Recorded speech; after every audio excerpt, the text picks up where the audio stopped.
Hello to all. We are live now.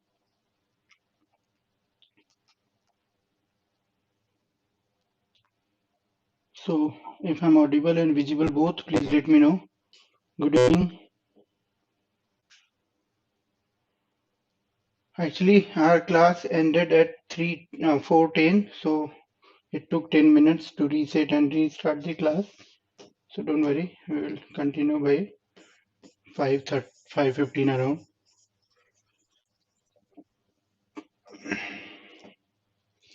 So this is our pedagogy class, and if I'm audible and visible both, you can all come in. Hello, good evening, good evening, good evening सभी लोगों को. Yes, Sunita, good evening. Tanima, good evening. Okay, so let's focus on Kohlberg, Lawrence Kohlberg theory, where we have left the content. Lawrence Kohlberg, theory of moral development. Theory of moral development. Can you answer me that morality is related with cognitive development or not? Moral development is related with cognitive development or not? Yes or no? What is your answer on that? So he has defined 3 levels. He has classified moral development in 3 levels. One is pre-conventional. One level is that is pre-conventional. इसको हम बोलेंगे पूर्व परंपरागत या प्राक परंपरागत या पूर्व रूढ़िगत या प्राक रूढ़िगत अवस्था भी बोल सकते हो आप, स्तर भी बोल सकते हो. Pre-conventional level, right? First one is pre-conventional level. Yes. Yes, it is connected, right? सही आंसर है आपका. Second is what? Second is conventional. Second is conventional level, that is रूढ़िगत कह सकते हो आप इसको या परंपरागत कह सकते हो इसको. And third is post conventional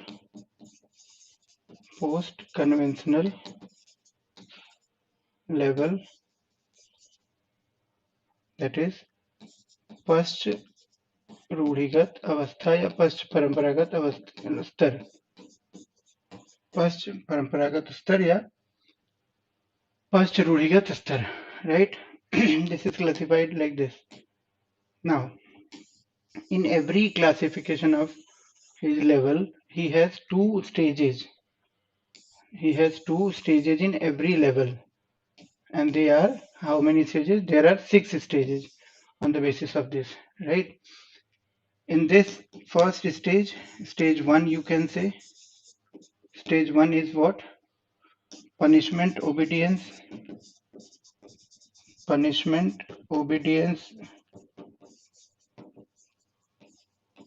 orientation, punishment, obedience, orientation. यानी कि हम इसको क्या बोलेंगे स्टेज 1 को?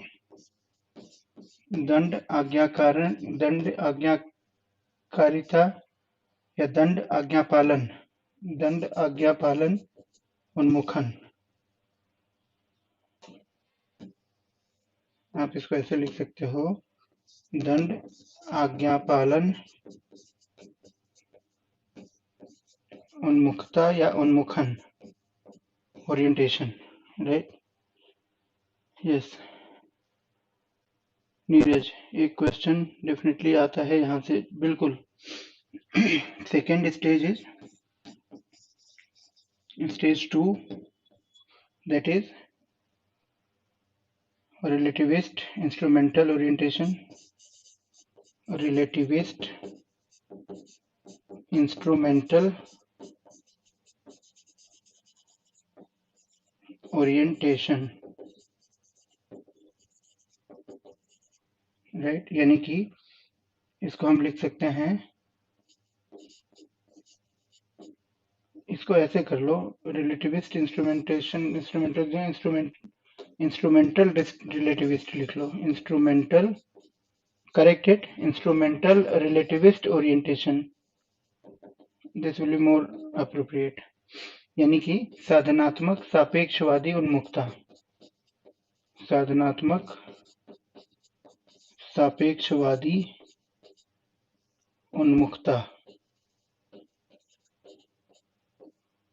साधनात्मक सापेक्षवादी उन्मुखता, right? Now come to the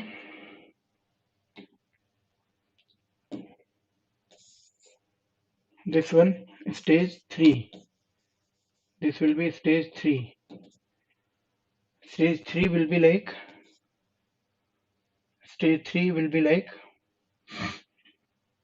good girl, good boy, good girl image, good boy, good girl image orientation, image orientation, यानी कि अच्छा लड़का अच्छी लड़की, nice girl can also be written, अच्छा लड़का अच्छी लड़की, छवि उन्मुखता, छवि उन्मुखता. Stage 4 will be social order or law and order, social order, or you can say law and order maintenance orientation,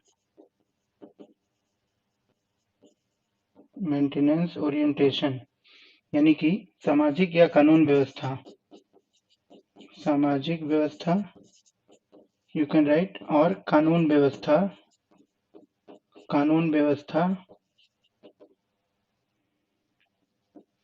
सामाजिक व्यवस्था या कानून व्यवस्था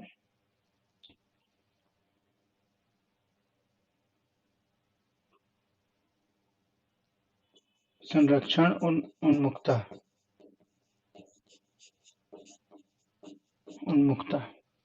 Now come to the level 3. Level 3 is what? Level 3 is more higher level. Level 3 में stage 5 will come and stage 6 will come. Stage 5 and stage 6. What is stage 5? I am writing here. You can write there also. Stage 5 is social contract orientation. Social contract orientation.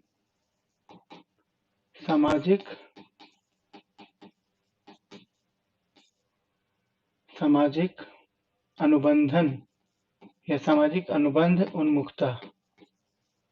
Human rights are given preference there. And stage 5 is what? Stage 5 is universal moral or ethical principle orientation, यानी सार्वत्रिक नैतिक नियम उन्मुखता, सार्वत्रिक नैतिक नियम उन्मुखता, right? So these are the 6 stages as per Lawrence Kohlberg. And one more thing we can understand here is that Lawrence Kohlberg is basically influenced by what? He is influenced by thoughts of Jean Piaget. Thoughts of Jean Piaget.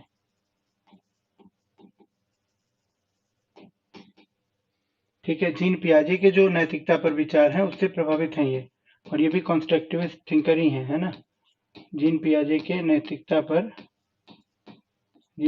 नैतिकता पर विचार से प्रभावित, उसी का extension है इनका जो थॉट है. ठीक है. So he is influenced by Jean Piaget's thoughts on morality, which we have studied in the morning class.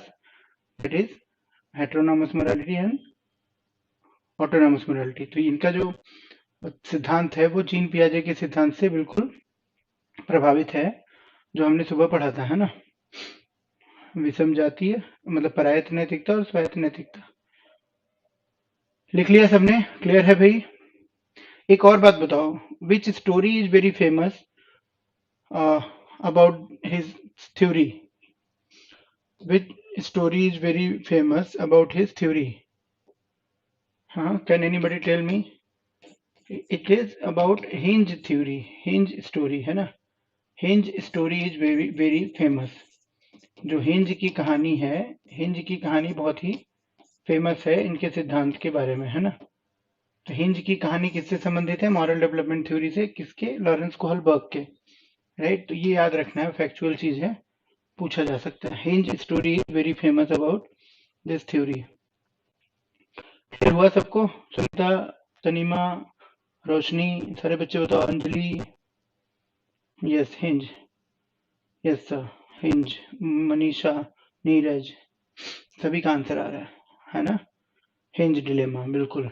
Hinge का जो द्वंद है, हमने पढ़ा था ना, what is moral dilemma, what is moral conflict, what is moral confusion, what is moral reasoning. So hinge dilemma is very famous.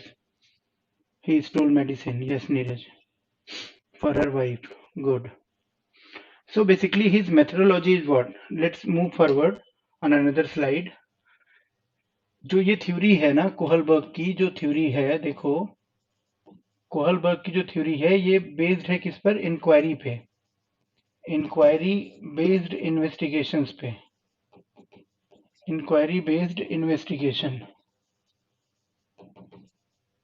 ठीक है? इंक्वायरी बेस्ड इन्वेस्टिगेशन पे आधारित है, यानी कि प्रश्नों पर आधारित खोज या पड़ताल पर आधारित है इनका सिद्धांत, ठीक है? और इसमें ये क्या करते हैं कि जो अलग अलग चिल्ड्रन होते हैं ना, एक अलग अलग एज रेंज के children of different age groups, children of different age groups, है ना? विभिन्न आयु वर्गों के बच्चों को ये अपना सैंपल के रूप में सिलेक्ट करते हैं, सब्जेक्ट चुनते हैं। विभिन्न आयु वर्ग के बच्चे ये लेते हैं एज ए सब्जेक्ट, सब्जेक्ट यानी प्रयोज्य के रूप में, जिनके ऊपर अनुसंधान किया जा रहा है ना? और इनको क्या सुनाते हैं? ये इनको स्टोरी सुनाते हैं, है ना? कहानी सुनाते हैं, कहानी सुनाते हैं, story where there is moral dilemma, ठीक है? कहानी सुनाते हैं जिसमें नैतिक द्वंद होता है, जिसमें नैतिक द्वंद होता है, ठीक है? नैतिक द्वंद की स्थिति होती है। और यहाँ पे जहाँ नैतिक द्वंद की स्थिति होती है, मॉरल डिलेमा होता है, यहीं पे ये बच्चों से क्या करते हैं? प्रश्न पूछते हैं। ही आस्क क्वेश्चंस, है ना? Questions are asked, questions are asked from the children that it was right or wrong, what is right and what is wrong. Questions are asked about right and wrong decision, right and wrong decision के बारे में सवाल पूछा जाता है. This is the methodology, this is the process by which he is generating the data, and after generating the data he analyzes it and he proposes his theory, है ना? इस तरीके से उन्होंने आंकड़े संग्रह किए और उस आंकड़ों का विश्लेषण करके उन्होंने अपना सिद्धांत दिया, और उसके आधार पर उन्होंने नैतिकता का विकास अलग अलग उम्र में कैसे कैसे होता है ये बताया. क्लियर हुआ? अलग अलग लेवल्स बांटे उसके. तो अब यहाँ पे देखो कुछ बातें जरूरी है जानना. क्या जरूरी है? एक तो ये है कि जो नैतिकता है ना, इसका कोई फिक्स पैमाना नहीं है ना? It's not. यहाँ पे पहली चीज क्या है कि जो मोरालिटी है ना, morality does not follow rigid order, यानी कि जो नैतिकता है वो दृढ़ता के साथ, नैतिकता दृढ़ता से सभी चरणों का पालन नहीं करती, सभी अवस्थाओं से होकर नहीं गुजरती, है ना? मतलब क्या हुआ कि भाई there are small children also who can think up to the higher level, है ना. And there are so many aged people, there are so many old age people who are still thinking about themselves, who are still deciding about right and wrong on the basis of the punishment, fear of punishment, right. तो ये बिल्कुल जरूरी नहीं है कि भाई कोई छोटा बच्चा होगा तो वो कम बुद्धि के निर्णय लेगा या कम नैतिकता के निर्णय लेगा और बड़ा व्यक्ति ही नैतिक निर्णय लेगा. कई बार बड़े व्यक्ति भी बहुत छोटे नैतिक निर्णय लेते हैं, बहुत छोटी नैतिकता होती है उनकी, तुच्छ नैतिकता होती है, स्वार्थी नैतिकता होती है. और कई सारे छोटे बच्चे होते हैं जो कि दुनिया समाज जीव सबके बारे में सोचते हैं, है ना. तो उनका हायर लेवल हो सकता है. तो ये चीज समझना है आपको यहाँ पे कि यहाँ पे देखो एक चीज और समझो कि ये जो लेवल है ना, ये एक तरीके से क्या हो रहा है, लो टू हाई लेवल की तरफ बढ़ रहे हैं हम लोग. लो टू हाई, ये मिडिल लेवल हो गया, है ना. यानी निम्न से हम कहाँ जा रहे हैं, निम्न से उच्च स्तर की ओर जा रहे हैं, उच्चतम स्तर की ओर जा रहे हैं. तो ये उच्च स्तर हो गया, ये निम्न स्तर हो गया. ये भी समझ में आना जरूरी है हमें, है ना. और इसके बाद अगर हम देखें तो अब यहाँ पे जैसे पहली अवस्था क्या बताते हैं, ये पहली अवस्था बताते हैं. फर्स्ट स्टेज क्या है देखो, फर्स्ट स्टेज है आपका पनिशमेंट वाला, है ना. So children children thinks children try to avoid punishment, है ना. And that's why they obey their parents, teachers or other adults. ठीक है, यानी कि बच्चे क्या चाहते हैं भाई, बच्चे दंड से बचना चाहते हैं, है ना. बच्चे दंड से बचना चाहते हैं, इसलिए वो क्या कर रहे हैं, इसलिए वे अपने माता पिता शिक्षक या अन्य वयस्कों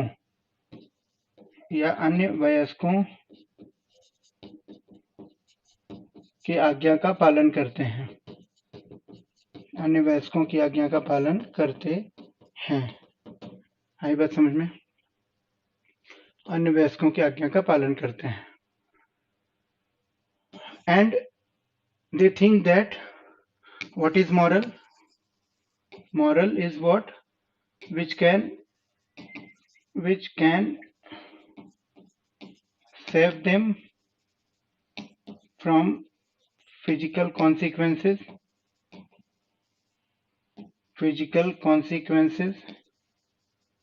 यानी जो नकारात्मक भौतिक परिणाम से बचाएंगी चीजें, जो नकारात्मक शारीरिक परिणाम से बचाएं, वो चीजें क्या हैं, वो चीजें नैतिक हैं. और वाइस वर्सा इसका क्या हो जाएगा, अनैतिक. और अनैतिक या इमोरल क्या हो जाएगा इनके लिए, इमोरल या अनैतिक क्या हो जाएगा, what is immoral for them, है ना. Which can cause punishment, that behaviour which can cause punishment और फिजिकल कॉन्सिक्वेंस. ठीक, जिससे दंड मिले वो इमोरल हो गया, जिससे दंड मिलने की संभावना है वो क्या हो गया, इमोरल व्यवहार हो गया, अनैतिक व्यवहार हो गया. ठीक है. सो जो बिहेवियर है, which behaviour will be moral and which behavior will be immoral, it is based on their safety from physical consequences or punishment. So their overall morality is based on what, it is based on physical consequences. So that is why stage 1 का जो focus है वो किस पर है, physical consequences पे है,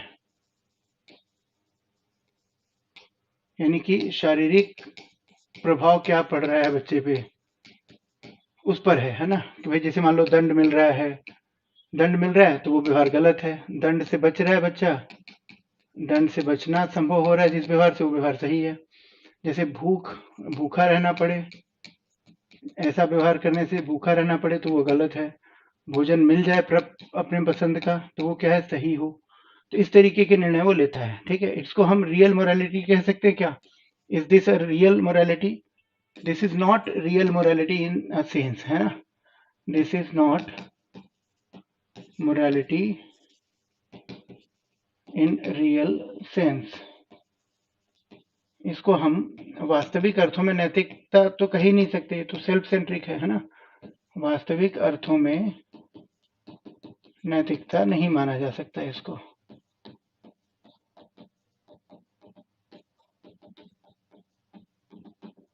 ठीक है, इसको वास्तविक अर्थों में नैतिकता नहीं माना जा सकता। We can not say that this is the morality in real sense. Is it clear? And that is why this is known that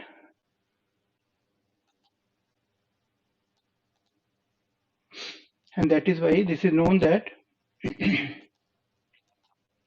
okay, please comment if it is clear, है ना। It is not called as morality in real sense. सही अर्थों में वास्तविक अर्थों में इसको नैतिकता नहीं मानते, क्योंकि ये सेल्फ सेंट्रिक है ना, अपने आप पर केंद्रित है, शारीरिक परिणामों पर निर्धारित हो रही है। क्या आप ये कह सकते हो कि केवल ये बच्चे ऐसा व्यवहार करते हैं या बड़े भी कर सकते हैं? Only children can do this behaviour, only children are up to that level, or some big people are also in the same age, in the same form of morality? Others too, बच्चे भी हो सकते हैं और बड़े भी इस तरीके की बुद्धि, इस तरीके की नैतिकता रख सकते हैं, isn't it? So ये कोई प्रॉपर ऑर्डर फॉलो नहीं करता है ना, कि भाई छोटे से बड़े की जैसे उससे उम्र बढ़ेगी वैसे वैसे हमारी नैतिकता की गुणवत्ता भी बढ़ेगी, ऐसा जरूरी नहीं है ना। बच्चे भी हो सकते हैं और बाकी लोग भी हो सकते हैं। Is it clear till here? Adults also, yes. तो कई सारे बड़े लोग भी जो हैं वो छोटी बुद्धि के होते हैं या छोटी नैतिकता रखते हैं, कि भाई दंड के कारण बचने के लिए नैतिकता रखते हैं ना। जैसे कि आपने देखा होगा कि भाई हेलमेट लगा लेते हैं जब पुलिस को देखते हैं, जब नहीं देखते तो नहीं लगाते। ट्रिपलिंग कर रहे होते हैं बाइक पे, जैसे पुलिस दिखती है तो एक आदमी उतर जाता है पीछे से, है ना। People ride the bike with three people, and when they see policemen or traffic police, one people uh, leave the bike and only two people are riding now. So this is what? This is the morality by constraint. This is the morality by punishment. Hmm? Using the helmets when police is there and not using helmet when police is not there. ठीक है, बिल्कुल। पिछला slide एक बार फिर बता दीजिए, देखिए भाई पिछला स्लाइड में देखिए, ठीक है। मनीषा, मोनिका, पिछला स्लाइड क्या था? कोहलबर्ग की बात की कि इनका जो मेथोडोलॉजी था वो क्या था, रिसर्च कैसे किया इन्होंने, इंक्वायरी बेस्ड, यानी प्रश्नावली के आधार पर, प्रश्नों के आधार पर इन्होंने अपनी योजना, अपनी खोज जांच पड़ताल की। ये बच्चे होते थे, बच्चे जो अलग अलग एज ग्रुप के इन्होंने इकट्ठे किए और उनसे उनको अपना सब्जेक्ट या प्रयोज्य मान लिया जिनके ऊपर ये प्रयोग कर रहे हैं। इनको कहानियां सुनाई जाती थी नैतिकता संबंधी, और उसमें कहानी में कहीं ना कहीं आके एक जगह नैतिक द्वंद्व होता था, मॉरल डिलेमा होता था, और वहां पे बच्चों से प्रश्न पूछे जाते थे कि भाई तुम इस निर्णय को सही मानते हो या गलत मानते हो। बच्चे अपना अपना उत्तर देते थे, उन्हीं उत्तरों के आधार पर इन्होंने अपना नैतिकता का सिद्धांत विकसित किया, है ना। और मोरालिटी जो है रिजिड नहीं होती, ये हमने पढ़ा था कि भाई जरूरी नहीं कि जैसे जैसे स्टेप बाय स्टेप हम आगे बढ़ेंगे हमारी मोरालिटी में क्वालिटी भी आएगी। कई बारी बड़े लोग भी छोटे लेवल की मोरालिटी रखते हैं, है ना, और कई बारी छोटे लोग सीधे सीधे बड़े लेवल की मोरालिटी रखने लग जाते हैं। ये हमने समझा, क्लियर हुआ? इसके पहले आपको मैंने बताया स्टेजेस, ये देख लो एक बार ये भी, ठीक। लॉरेंस कोहलबर्ग के बारे में, ये इन्फ्लुएंस्ड किससे हैं? जीन पियाजे से इन्फ्लुएंस्ड हैं, जीन पियाजे की थ्योरी से इन्फ्लुएंस्ड है ना। जीन पियाजे का जो विचार है उससे अभिप्रेरित है ये। और हिंज की कहानी को ये आधार मतलब फेमस माना जाता है बहुत ज्यादा।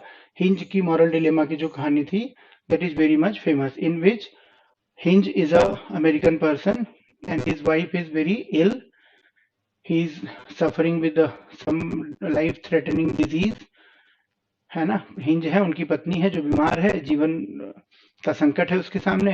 अब ये दवाइयां खरीदने जाते हैं, दवाइयां बहुत महंगी हैं, हिंज के पास पैसे नहीं है। केमिस्ट के पास जाते हैं, दवाई मांगते हैं, वो उनसे $200 मांगता है, और इनके पास होते नहीं है, मान लो 200 या $2000 अलग लिखता है किताबों में, तो उससे क्या मतलब है कितना मांगता है, हमसे तो नहीं मांग रहा ना।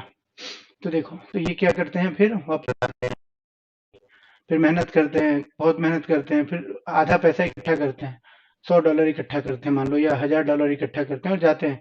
फिर उससे रिक्वेस्ट करते हैं कि भाई आधे पैसे ले लो, दवाइयाँ दे दो, बाकी का पैसा भी मैं बाद में आपको दे दूंगा कमा के। वो फिर नहीं मानता, फिर लौटा देता है इनको। फिर उस दिन रात में ये दवाई चोरी कर लेते हैं उनकी दुकान में जाके, केमिस्ट की शॉप में। और ये बच्चों से पूछा जाता है कि हिंज का दवाई चुराना सही था या गलत था। अब सेम एज ग्रुप के बच्चे कुछ कहते हैं सही था, कुछ कहते हैं गलत था, लेकिन दोनों का आधार एक ही था। आधार क्या था कि भाई पनिशमेंट। जो बच्चे कहते हैं सही था, उनका डर ये है कि भाई अगर नहीं दवाई लाएंगे तो पत्नी मर जाएगी और पूरे जीवन अकेला रहना पड़ेगा, और अकेला रहना एक तरीके से बहुत बड़ी सजा है। जो बच्चे कह रहे हैं कि नहीं गलत था, नहीं चुराना चाहिए था, वो इस डर से प्रभावित है कि भाई अगर वो चोरी कर लिया, कल को पकड़े जाएंगे तो जेल जाएंगे, और जेल जाएंगे तो उनको तकलीफ भी होगी और पत्नी के साथ रह भी नहीं पाएंगे जो बचा कुछ समय है। तो both the children, both the मतलब all types of children, both types of children who are saying yes or no, the basis of them is same, and that is protection from punishment, right? So Hinge is there, his wife is ill with the life threatening disease. He goes to chemist for medicines. The medicines are costing too much. He is not able to pay. He requests the chemist to give the medicine without money. Chemist deny it. He come back, he work hard, arrange some money, arrange around 50% of the money, and goes against to the chemist. Chemist again denied that, bring with come with the full amount, then only I'll give you the medicines. Then he come back, and in the night he has stolen the medicines for saving her, for saving his wife's life.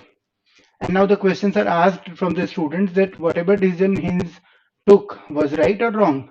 Students said that, children said that right, and behind that answer, the logic is that if he has not stolen the medicine, his wife would have been died, and he would have been survived the whole life alone. This is big punishment. The people who have said no, the medicine stealing is not good, they are also suffering from the fear that he will be caught by police and police will punish him, right? So both the students are answering on the same basis. Clear हुआ भाई? Yes, Himanshi. 72 boys of different age groups. Only boys, as simple, not the girls. Yes. वो करेंगे criticism Himanshi, अभी तो पहले समझ लें, है ना? तो स्टेज 1 आपने समझ लिया। अब देखो स्टेज 2 क्या है, समझो। स्टेज 1 हो गया, स्टेज 2 इज बेसिकली इंस्ट्रूमेंटल रिलेटिविस्ट। यानी कि यहाँ पे देखो क्या होता है, यहाँ पे बच्चे जो है थोड़ा बहुत ट्रेंड दिखाते हैं, बिहेवियर कितना किसका, शेयरिंग का behaviour. Sharing is seen, exchange is seen, but this sharing या एक्सचेंज, है ना, साझा करने की जो आदत दिखती है बच्चों की, अपनी चीजें एक दूसरे से साझा करते हैं, है ना, this is not for the benefit of other, this is for the self benefit. It is for the self benefit. जहां उनका अपना फायदा है वो चीज वो शेयर करेंगे, है ना। स्वयं के लाभ से प्रेरित होते हैं ये, स्वयं के लाभ से प्रेरित व्यवहार होता है ये, जब वो चीजें एक्सचेंज करते हैं, शेयर करते हैं। तो ध्यान रखना है ना। When we say that in the second stage the children share their things with others, so it is not sharing for caring, it is sharing for self benefit, right? This is sharing for self benefit. Like for example, you can say giving own old toy in exchange of new toy, यानी कि अपना पुराना खिलौना देकर नए खिलौने को लेना, पुराने खिलौने के बदले नए खिलौना लेना, है ना। ये काम करेंगे बच्चे। भाई उनको पसंद नहीं है कोई खाना, रोटी सब्जी पसंद नहीं है, तो वो रोटी सब्जी अपना दूसरे को दे दे रहे हैं और उनसे उनके मैगी और उनके पास्ताज वगैरह खुद खा ले रहे हैं। तो ये तरीके का व्यवहार दिखाई देगा, है ना। Children are sharing their food because if the child is not liking the chapati and vegetable, he is sharing that chapati and vegetable to the other classmate, other peer group member, and taking his you can say like taking his maggi pasta or something like that which the child likes. This type of exchange is there, है ना। So this is self benefit motivated exchange or sharing, one. Second, tit for tat. Tit for tat is seen here. Tit for tat, यानी दुष्ट के साथ दुष्टता का जो बर्ताव होता है ना, उसको ये सही मानते हैं, ऐसा व्यवहार दिखता है। यानी कि जैसे, यानी और favour for in the exchange of favour, यानी कि जैसे मान लो नकल कराएगा कोई बच्चा, है ना, नकल कराओगे तो तुम्हारा होमवर्क पूरा करूंगा, होमवर्क कर दूंगा, ऐसी बातें, ऐसी शर्तें है ना कि भाई if you'll help me in exam I will complete your homework, if you'll give me your book of maths I'll give you a science book, if you will beat me I will beat you. This type of behavior is seen in the second stage. It is also known as reward stage. It is also known as reward stage और reward orientation भी कह सकते हो आप इसको, ठीक है, प्रतिफल या पुरस्कार उन्मुखन भी कह सकते हो इसको, right. So it's benefit oriented morality, लाभ निर्धारित या लाभ से निर्धारित होने वाली नैतिकता होती है यहाँ पे। और कोई कुछ अच्छा करता है तो उसके साथ अच्छा करना होगा, बिल्कुल ठीक है, जो बुरा करेगा उसके साथ बुरा करेंगे। तो भाई किसी ने मुझे मदद करी परीक्षा में तो मैंने उसकी मदद कर दी होमवर्क करने में, किसी ने मुझे मैथ की पुस्तक दी मैंने उसको साइंस की पुस्तक दे दी, ठीक है, साइंस की बुक दे दी, किसी ने मेरी एक किताब फाड़ी मैंने उसकी 2 किताबें फाड़ दी, ठीक है, ये वाली चीज, तो इसी को बोलते हैं टिट फॉर टैट। बिल्कुल क्लियर हुआ नीरज, मेटेरियलिस्टिक हो जाता है, तो इसीलिए रिवार्ड ओरिएंटेशन भी कहते हैं इसको, क्या कहते हैं, रिवार्ड ओरिएंटेशन, यानी कि अपने बेनिफिट में चीजें देखना, अपने बेनिफिट में चीजें सोचना। आगे बढ़े, क्लियर है यहाँ तक सबको, बहुत बढ़िया है। अब देखो आगे क्या है कहानी, आगे की कहानी कुछ ऐसी है कि stage 3 is there. Now what is stage 3? Stage 3 is being seen clearly, it is for nothing but good girl good boy image, है ना। So here the main focus is what? The main focus is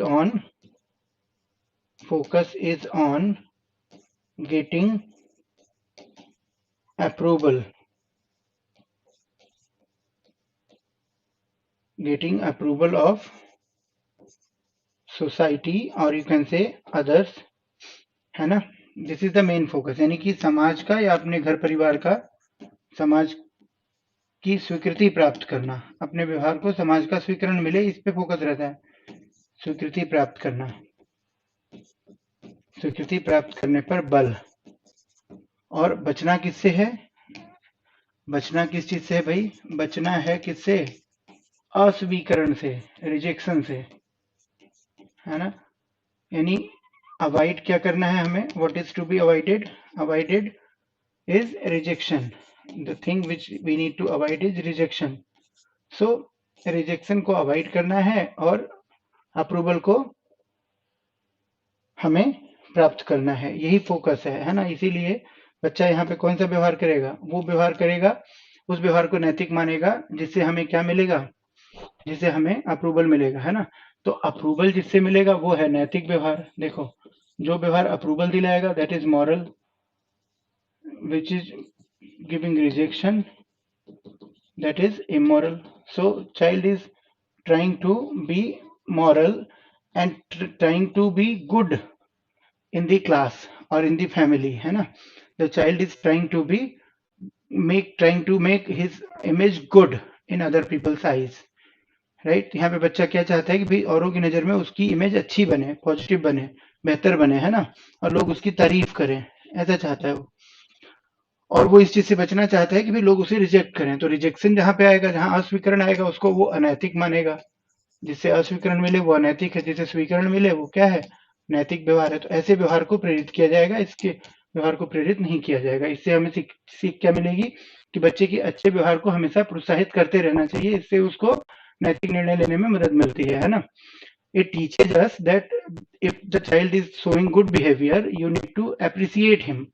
You need to appreciate him. You need to motivate him, है ना, for the good behavior, so that it can come to his value system. The good behavior will be inculcated in his own value system and it will be habitual. तो अच्छा व्यवहार क्या होगा, बच्चे के मूल्यों का आधार बनेगा, बच्चों के मूल्यों में शामिल हो जाएगा और वो उसके चरित्र का हिस्सा बन जाएगा. इसलिए हमें स्टेज 3 से ये लर्निंग मिलती है. हर एक स्टेज से कुछ ना कुछ लर्निंग मिलेगी आपको. देखो यहाँ पे है ना, every stage will teach you something, that how you need to plan, how you need to inculcate moral values in your children, है ना, either your school children or your own children, है ना. So this is basically to get the understanding that how children learn, है ना. This is about how children learn moral values. So stage 3 we have understood.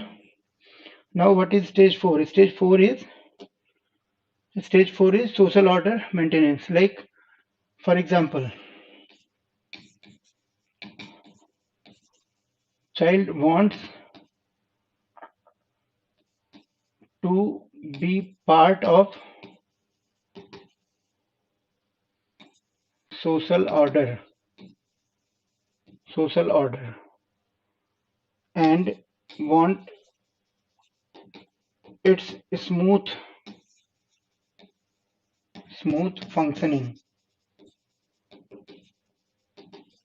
बच्चा क्या चाहता है? देखो, बच्चा चाहता है, बच्चा सामाजिक व्यवस्था का हिस्सा बनकर, बच्चा सामाजिक व्यवस्था का अंग बनना चाहता है, अंग बनकर इसका सुचारू संचालन चाहता है, इसका सुचारू संचालन चाहता है. ये चाहता है कि उसका सुचारू रूप से संचालन चलता रहे. फॉर एग्जाम्पल, जैसे हम कहें फॉलोइंग द ट्रैफिक रूल्स,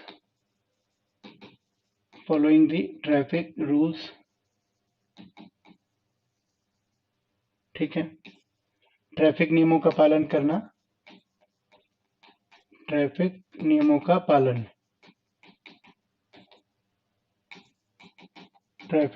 पालन, ठीक. या फिर जैसे आप कहो लीगल प्रोविजंस को फॉलो करना, कॉन्स्टिट्यूशन को मानना, लीगल प्रोविजंस को फॉलो करना, है ना, यानी कि कानूनी जो प्रावधान है, कानूनी प्रावधानों को मानना, कानूनी प्रावधानों को मानना. जैसे मान लो stealing is crime. It is assuming that stealing is crime. So we need not to steal. We need not to steal something.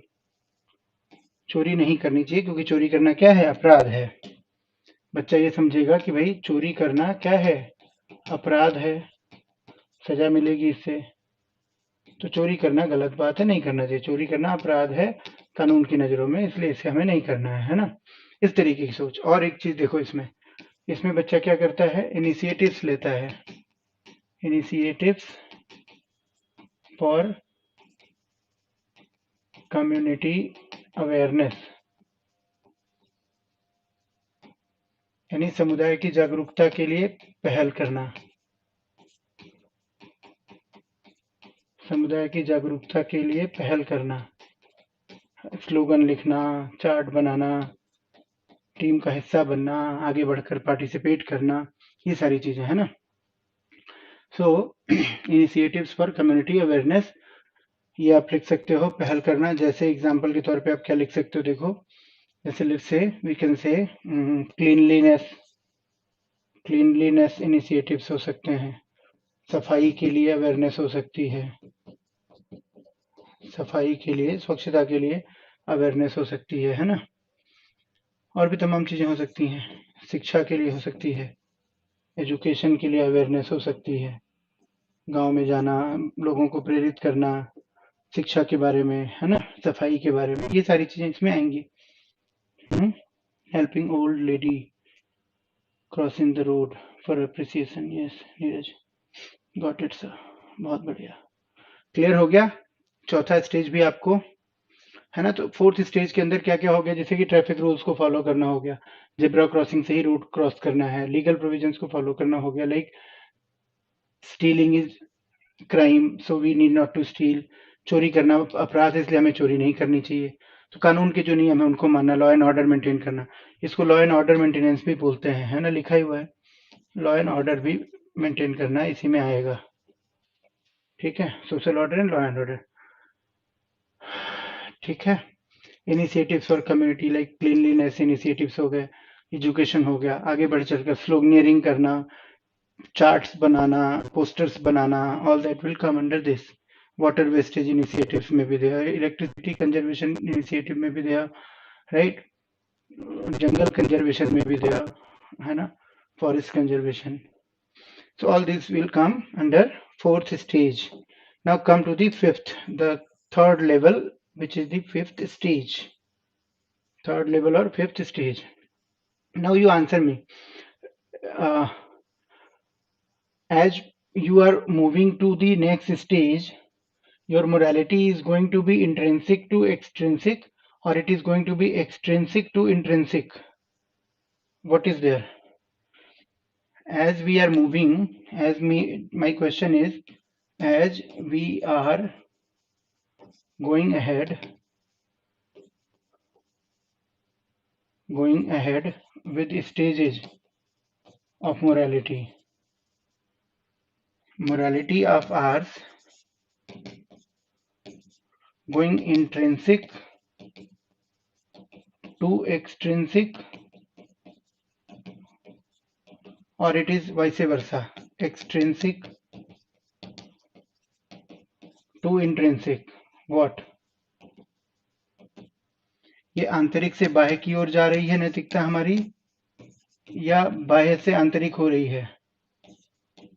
क्या लग रहा है, बताओ फटाफट से।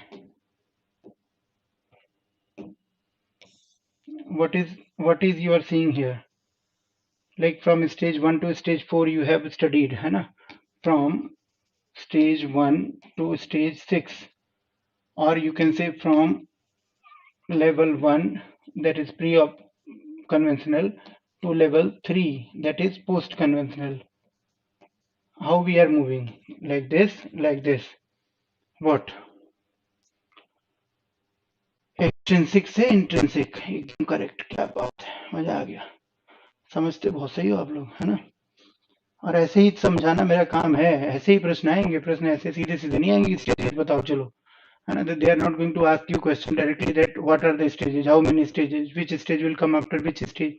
This is not going to be the question. The question will be like this, है ना, as we are moving outwards, as we are moving forward in stages of morality, moral development, our morality is becoming intrinsic to extrinsic, extrinsic to intrinsic, there is no effect of this, है ना, this type of questions they will ask, and you are getting the point correctly. Extrinsic से intrinsic हो रही है ना, आंतरिक रूप से हो रही है। और इसी को अगर मैं पूछूं, यहाँ पे आपको समझ आ गया कि सही क्या होगा, ये वाला होगा या ये वाला होगा, तो ये तो गलत हो जाएगा, ये सही हो जाएगा, ठीक। और इसी तरीके से अगर मैं पूछूं कि नैतिकता हमारी जो है, जो मोरालिटी है, ये है ना, इजी टू कॉम्प्लेक्स हो रही है, लेस क्वालिटी से हाई क्वालिटी हो रही है, या vice versa, is it correct और नॉट? सरल से जटिल की ओर जा रही है, भाई अंदर से बाहर की ओर जा रही है, बाहर से अंदर की ओर जा रही है, तो सरल से जटिल ही तो हो रही है। अंदर की प्रक्रियाएं जटिल है समझना, बाहर की समझना आसान है ना। और लेस से क्या हो रही है, कम क्वालिटेटिव से, कम से ज्यादा गुणवत्तापूर्ण हो रही है, ये भी कह सकते हो, ज्यादा गुणवत्तापूर्ण हो रही है। और ये भी कह सकते हो आप, इसको क्या कह सकते हो, देखो, कंक्रीट से क्या हो रही है, ये एब्स्ट्रैक्ट हो रही है धीरे धीरे, कंक्रीट से एब्स्ट्रैक्ट, पहले वस्तुओं से प्रेरित है, दंड से प्रेरित है, कंक्रीट से है ये, मूर्त से अमूर्त की ओर बढ़ रही है नैतिकता हमारी। मूर्त को समझना आसान है, अमूर्त को समझना मुश्किल है। Concrete is easy to understand, abstract is not, right. So we can have that learning to here. Yes, clear दिख नहीं रहा, क्या हो गया?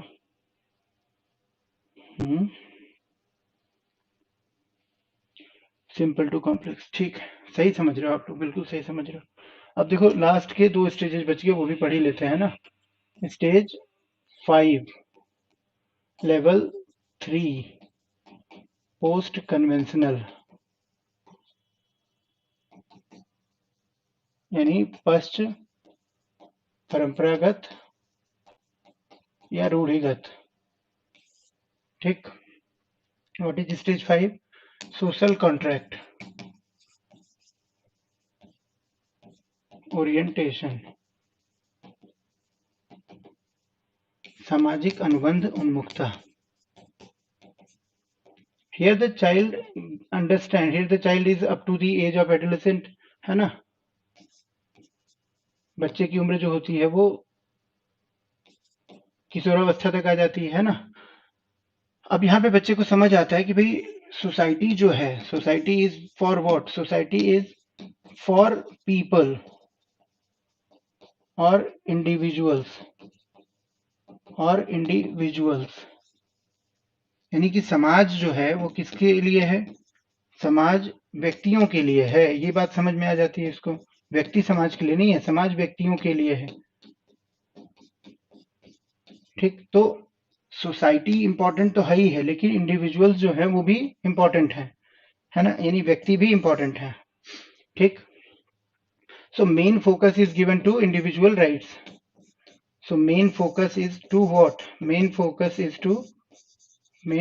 इज टू ह्यूमन राइट्स और individual rights.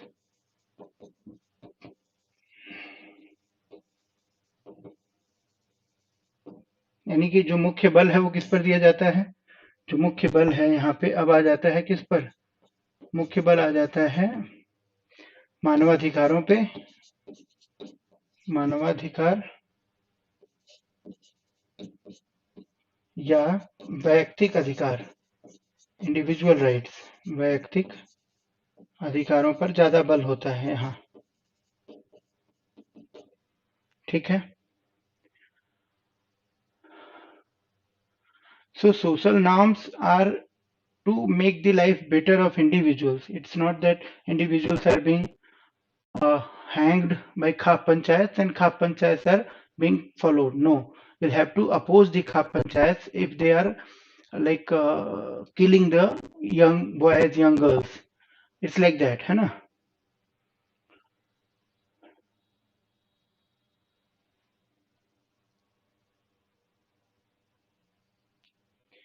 Yes, Neeraj. Behavior is always extrinsic because that can be observed, but the motivation is intrinsic. So intrinsic morality is what? Intrinsic, है ना। पहले वो बाहर की चीजों से आ रही थी नैतिकता, अब अंदर की चीजों से नैतिकता आ रही है। तो व्यवहार में तो दिखेगी ही ना, तो व्यवहार तो हमेशा ही बाहरी है, व्यवहार तो हमेशा ही बाहरी पक्ष है, बट सोच क्या है? सोच आंतरिक पक्ष है। तो अभी तक सोच जो थी बाहर से प्रेरित हो रही थी, अब अंदर से प्रेरित हो रही है। यही बात है ना। तो देखो यहाँ पे क्या हो रहा है कि भाई समाज में अगर लोगों की जान जा रही है, लोगों को मारा जा रहा है धर्म के लिए, है ना, पंथ के लिए, या फिर अपने इज्जत के लिए, समाज के लिए, तो वो सही नहीं है। उसका विरोध करना आएगा इसमें, है ना। क्या करेगा? विरोध करेगा। क्लियर हुआ? सो here the morality means you need to oppose if the society is killing the people, if the society is going against the individual rights, if your freedom of expressions are being exploited by society or by government or by authority, you can go against to that, है ना। it is basically influenced by the autonomous stage of morality. ये स्वायत्त नैतिकता की जो अवस्था जिन पियाजे की थी उससे प्रेरित हो रहा है। आ रही बात समझ में? Yes. Third stage you are asking? Third stage, yes, third stage we can say, but approval कहाँ से आएगी? अप्रूवल तो एक्सट्रिंसिक ही आएगी ना। तो मैंने बताया तो था कि भाई अप्रूवल हो गया या कुछ भी हो गया, ये सब एक्सट्रिंसिक ही है, इंट्रिंसिक टू एक्सट्रिंसिक नहीं है। एक्सट्रिंसिक ही अप्रूवल मिल रहा है ना, अप्रूवल तो बाहर से मिल रहा है ना, हमें थोड़ी मिल रहा है। हम अपने से थोड़ी ना अप्रूव कर रहे हैं खुद को। यहाँ पे हम खुद से अपने आप को अप्रूव करेंगे भाई हम अपनी नजर में अच्छे हैं तो हैं, दूसरे से माने या ना माने, राइट। वहां पे कहते हैं कि दूसरों की नजर में अच्छा होना है, तो कई बार आप झूठ भी बोलोगे। अगर पेरेंट्स चाहते हैं कि बच्चा झूठ बोले तो आप झूठ बोल के अच्छे बन जाओगे। वहां पे आप ये नहीं कहोगे कि नहीं मैं झूठ नहीं बोलूंगी, क्योंकि आप चाहते हो कि पेरेंट्स आपको स्वीकार करें, पेरेंट्स आपकी तारीफ करें। तो when you seek approval of others, it is extrinsic motivation. हाँ, Approval by whom? Approval by external people, na? It's not your own approval to yourself. When you decide that I'm good, so I'm good, people think that or not, I don't care, then it will be intrinsic. जब आप सोचोगे कि भाई मैं अच्छी हूं तो हूं, कोई माने अच्छा या ना माने, तो ये आंतरिक हो जाएगा. लेकिन जब आप ये कह रहे हो कि भाई वो माने कि मैं अच्छी हूं, तो उनके हिसाब से व्यवहार करोगे, तो उनके हिसाब से जब व्यवहार करोगे तो उसमें उन गलत व्यवहार भी शामिल हो जाएगा, अच्छा भी हो जाएगा. तो लेकिन प्रेरणा कहाँ से आएगी? बाहर से ना. बाहर वाला मानना चाहिए ना भाई. बाहर वाला कहेगा अच्छा, तभी तो मानोगे अच्छा. ठीक. जैसे मैं हूँ, मैं अपना जैसे पढ़ाता हूँ वैसे ही पढ़ाता हूँ. लोगों को पसंद आता हूँ तो ठीक, नहीं पसंद आता हूँ तो भी ठीक.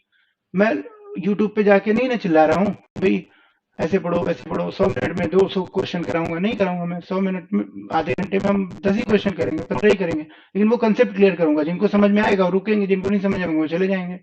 ये है मेरा तरीका. लेकिन आज तक ऐसे ही तरीके करते रहा तो कम लोग देखते हैं भाई यूट्यूब पे, तो क्या फर्क पड़ गया? कोई फर्क थोड़ी पड़ गया मेरे पे. ये चक्कर है. ठीक है. तो हर किसी के अपने वसूल होते हैं, प्रिंसिपल्स होते हैं.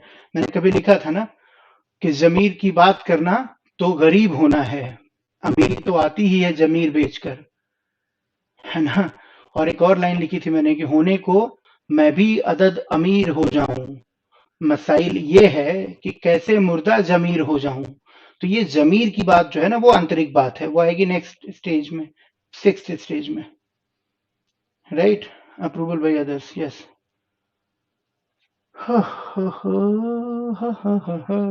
क्लियर हुआ? So here the examples are like, what are the examples for this stage? The examples may be like helping someone, laying on the road, laying on the road, laying on the road, even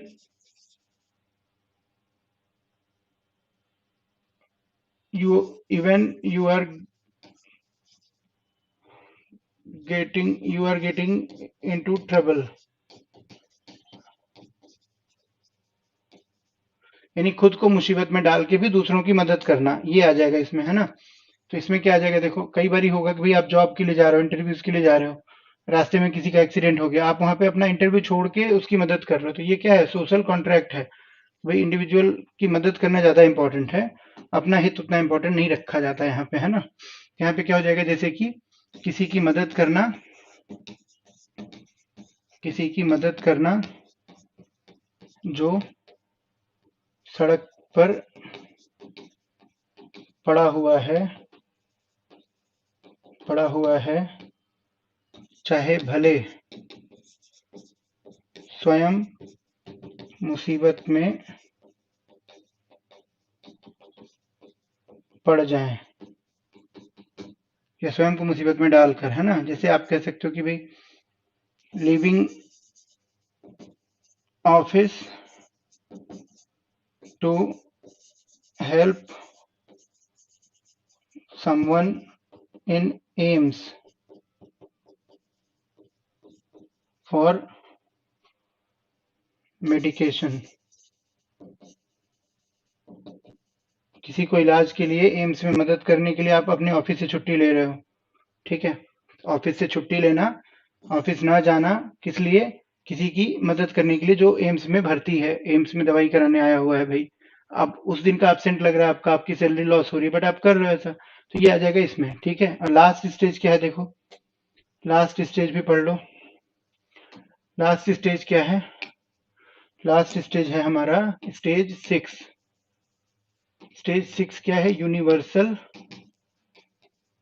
ethical और moral, universal ethical और moral principal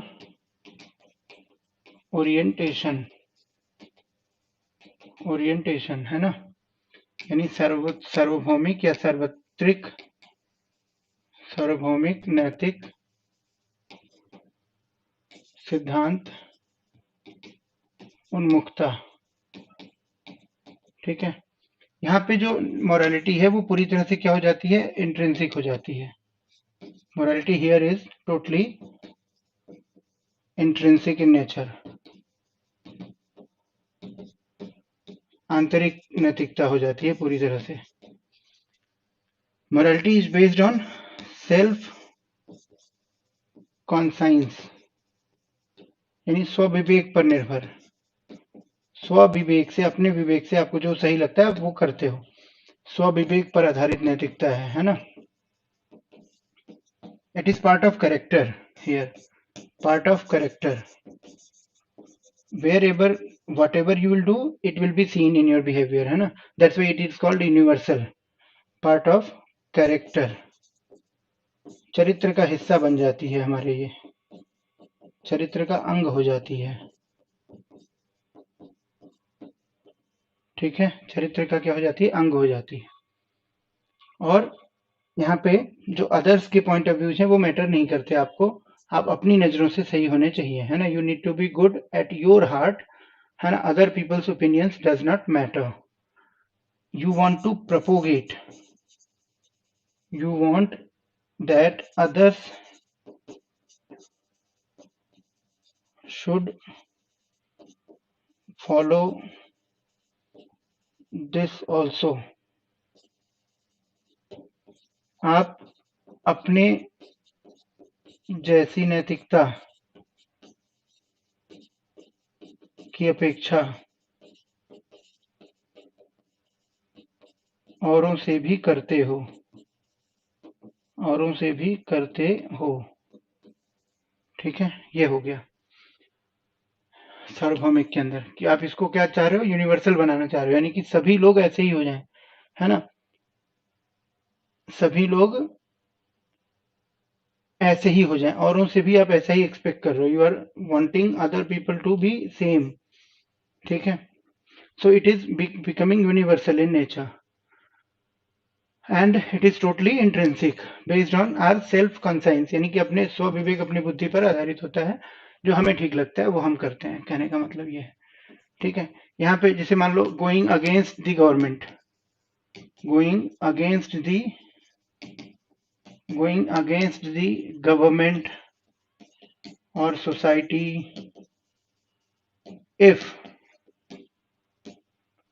government is wrong as per you or society is wrong, यानी कि यदि आपको लगता है कि सरकार गलत है या समाज गलत है तो आप उसके खिलाफ भी जा सकते हो, है ना। इसको लिख लो हिंदी में।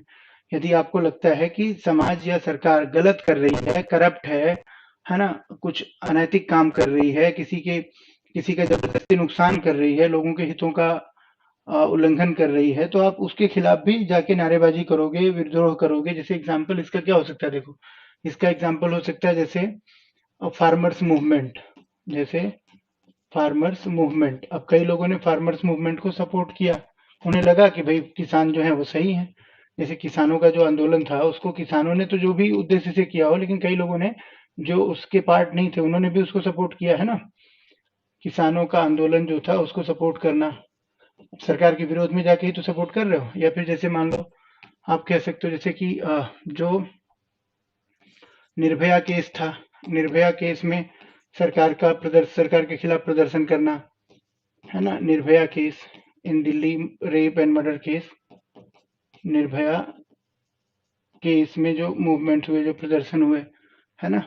सो there people were going against to government, they were like barricading, they were trying to trap the ministers, the member of parliaments, they are putting pressure on the judiciary, the people were putting on pressure on the government to take rigid action, or you can say strict action, and make laws।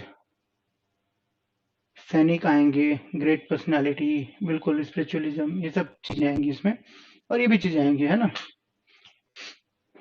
Done. So, what are the criticizing point of this theory? Let's discuss that too. Why to leave that, है ना। Criticism इनका मुख्य रूप से देखो किन आधारों पे, दो तीन आधार समझ लो। आलोचना इस सिद्धांत की होती है किस आधार पे। आलोचना एक तो होती है कि भाई only boys were taken as sample, only boys were inquired, यानी केवल लड़कों से प्रश्न पूछे गए, यानी लड़कों को ही सैंपल के रूप में सिलेक्ट किया गया। तो लड़कियों को, यानी एक तरीके से क्या हो गया, जेंडर न्यूट्रल नहीं है ये, है ना।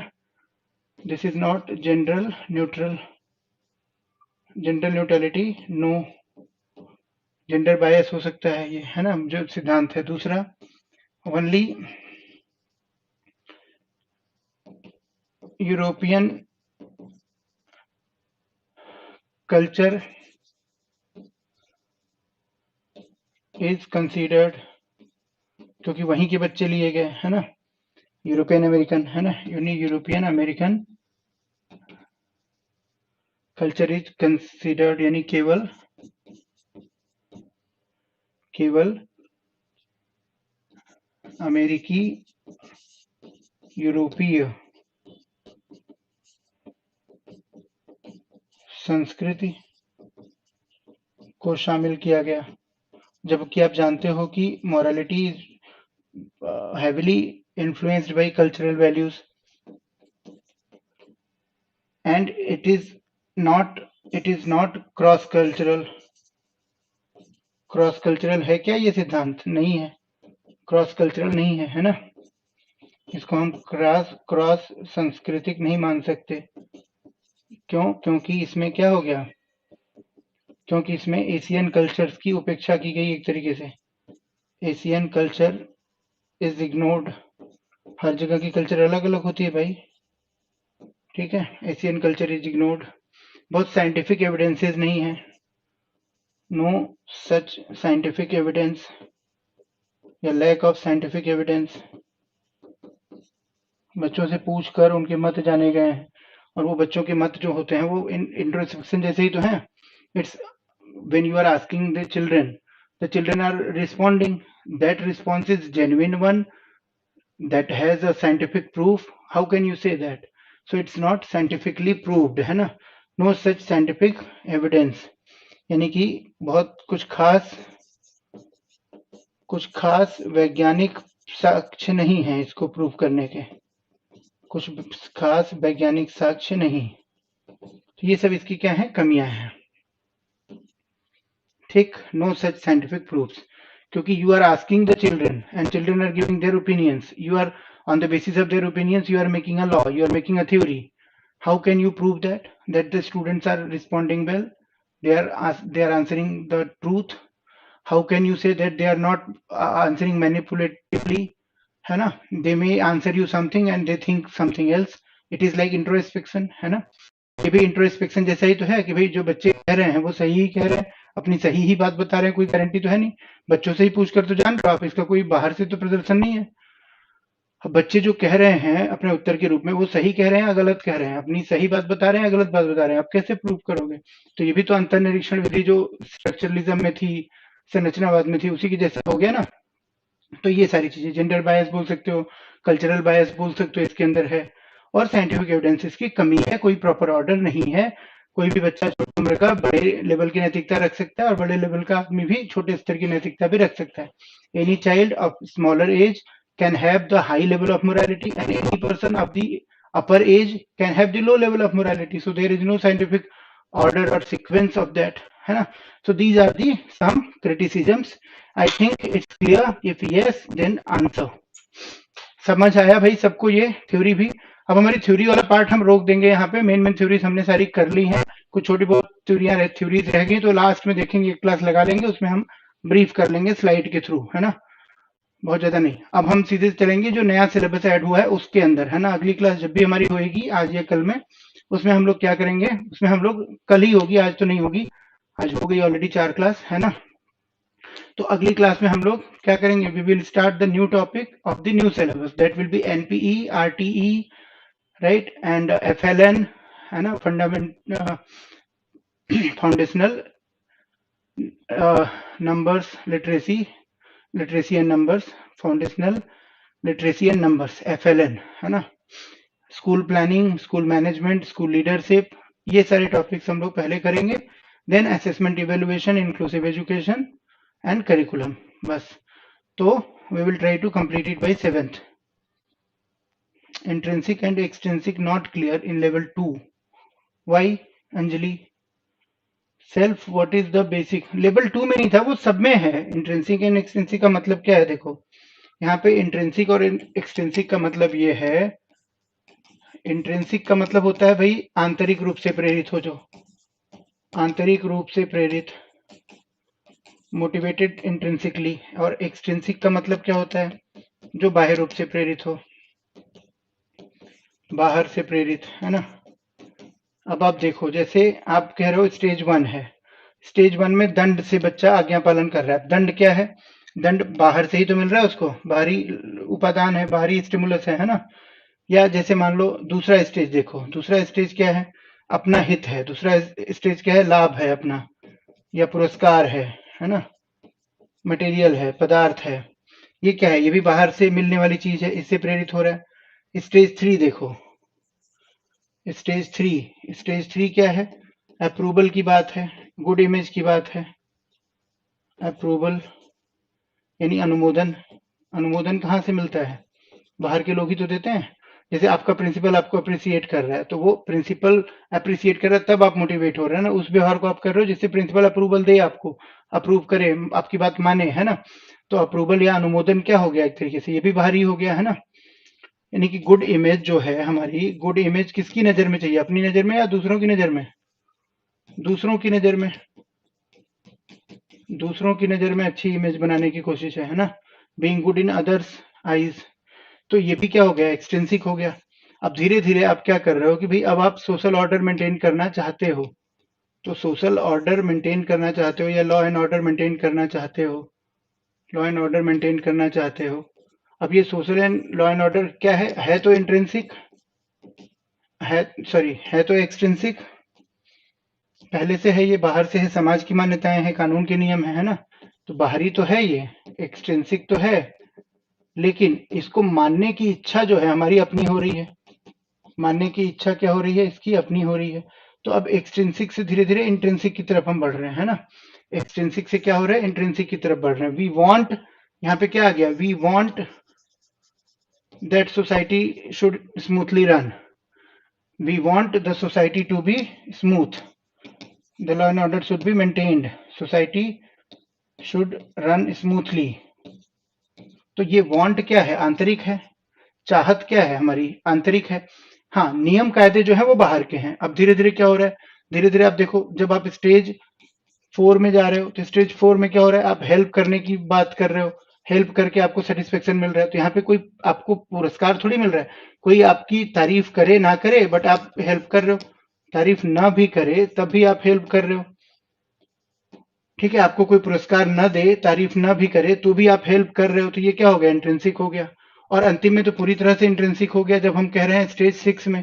तो स्टेज 6 में तो हम अपने खुद के निर्णय बना रहे हैं, अपनी विवेक का इस्तेमाल कर रहे हैं, अपने विवेक का के आधार पर निर्णय ले रहे हैं, अपने विवेक के आधार पर अपनी नैतिकता तय कर रहे हैं।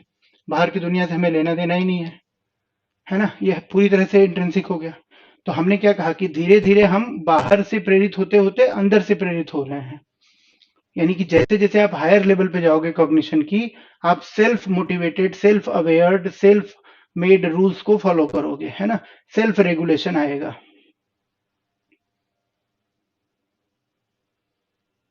5 एंड 6 में बेसिक डिफरेंस है ना। 5 में you are helping people because you are thinking that human rights are important, individual rights are important, society is a contract between people. In fifth stage, what we are saying, in fifth stage we are saying that society is nothing but, society is what? Society is a contract among people, among people or individuals,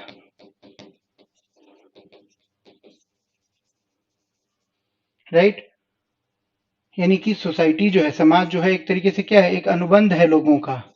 लोग आपस में शामिल हो रहे हैं मिलकर एक दूसरे की मदद के लिए, है ना। अनुबंध की तरह है, कॉन्ट्रैक्ट की तरह है, लोगों के बीच बना हुआ एक समझौता है, लोगों के बीच एक समझौता है। तो इसमें लोग ज्यादा महत्वपूर्ण है। भाई suppose I and you are in a contract, so what is important, contract important या मैं और आप इम्पोर्टेंट है? हमने ही तो ये बनाया है ना, हमने ही तो मिलकर इसको बनाया है।